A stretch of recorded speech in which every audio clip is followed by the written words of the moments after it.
The Dr. Ray Podcast is a co-production of Ave Maria Radio and EWTN Radio. Here's today's monologue with Dr. Ray Burendi. I was going to do a continuation of yesterday's monologue. Yesterday I talked about why parents frustrate themselves with their kids. And I gave one of the reasons, and I was going to give another reason today and another reason tomorrow. But something happened. This is not unusual. Something sidelines me.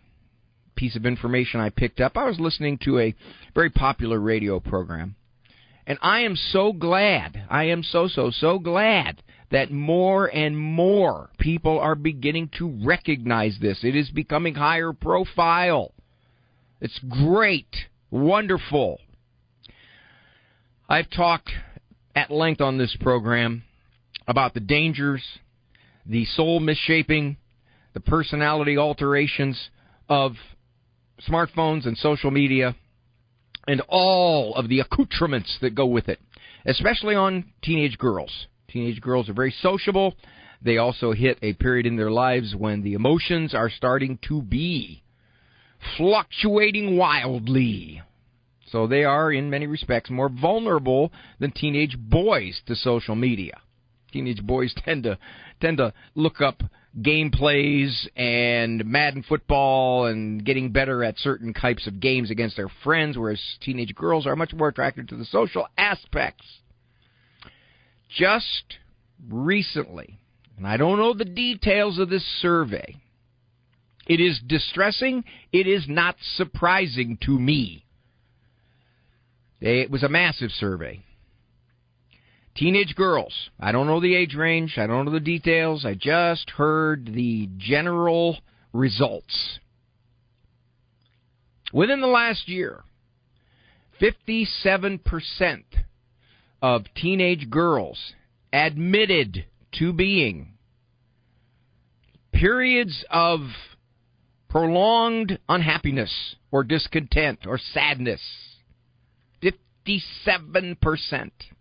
Now, again, you could say, well, you know, that prolonged sadness, discontent, whatever, that means different things, and it has to be interpreted by the girls, whatever involved there. I understand that. But we're talking 3/5. Now, here is the more distressing statistic. 30%, 30, almost one-third, admitted to, I'm just trying to get my engineer's attention here. Almost one-third admitted to seriously thinking of suicide in the last year. Now one can say, well, seriously thinking, what does that mean? To a teenage girl, if the thought crosses your mind, if on a given day you're terribly unhappy and you think, and I just don't want to go on, would that be seriously thinking? But let's just take half of that. Let's just take 15%. That's 1 in 6. Teenage years, by physiology, are years of zestful energy. You know this. You see a bunch of teenagers at a football game or a basketball game, they're laughing, joking, teasing. This is the natural persona of teenagers. They are not naturally miserable. You got to be grown up and overthink and overanalyze and meet the stresses of life to be miserable. Teenagers, that is a time of life when you are just full of life. And now we have teenagers as possibly the most miserable segment of our culture. Why? Well, the conclusion was, now I don't know if this was the survey's conclusion, I don't know if they went into this. It's my conclusion, and it was also the conclusion of several people I tremendously respect and researchers. Social media. Interesting thing about technology. Technology gallops forward before we ever have a clue of its effect on our culture, on our personalities, on our relationships, on our religion. It's here, we use it, And then we find out whether it's really good or bad. Social media and teenage girls are the most immersed in social media. It just shapes the way they think. It creates an, I'm not like that person, she's beautiful. It creates mini celebrities. You know, that the popular girl in high school is now all over social media. I got to admit, I have a Facebook page, but I was convinced by a person I respect that it would be helpful to people. I could post things that would be helpful in terms of advice or thoughts or ideas, because I did not want to say, hey, here I am eating a bologna sandwich. Isn't my life wonderful? I couldn't stand that thought. So, given that, what am I saying to you parents?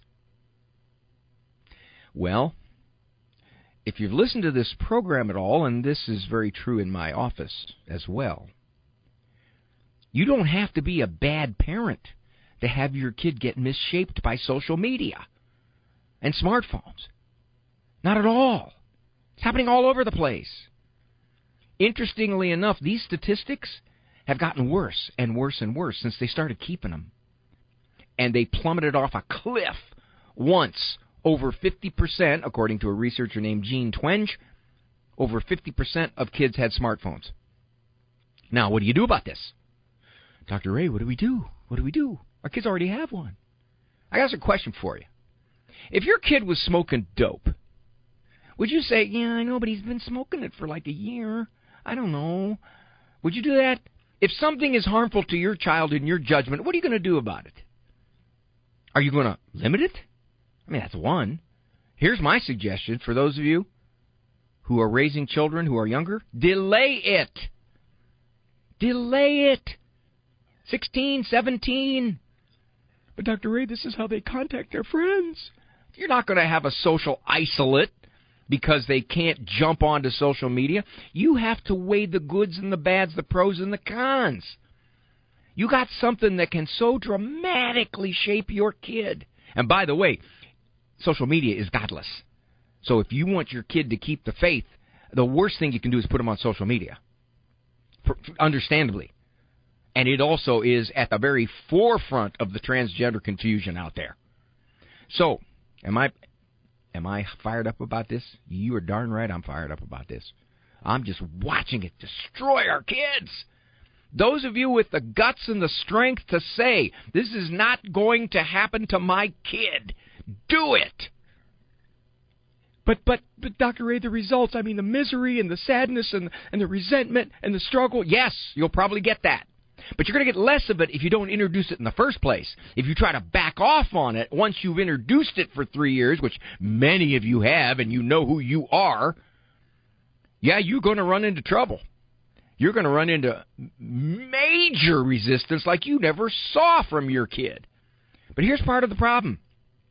You're bullied. You know that? We talk about the bullying on social media. Well, social media bullies parents. Why? Because it's just what they do now, and I can't stand up against it. Who's the parent here? If you decide something is risky to your kid, and it is, the research is without doubt it is. You want another stat? One survey said 90% of adolescent boys ages 11 to 19 have seen pornography. How about that? And every other survey I've seen, it's way up there. So if your kid hasn't, or that you don't know of, which is really the way it is, you're in a very small minority.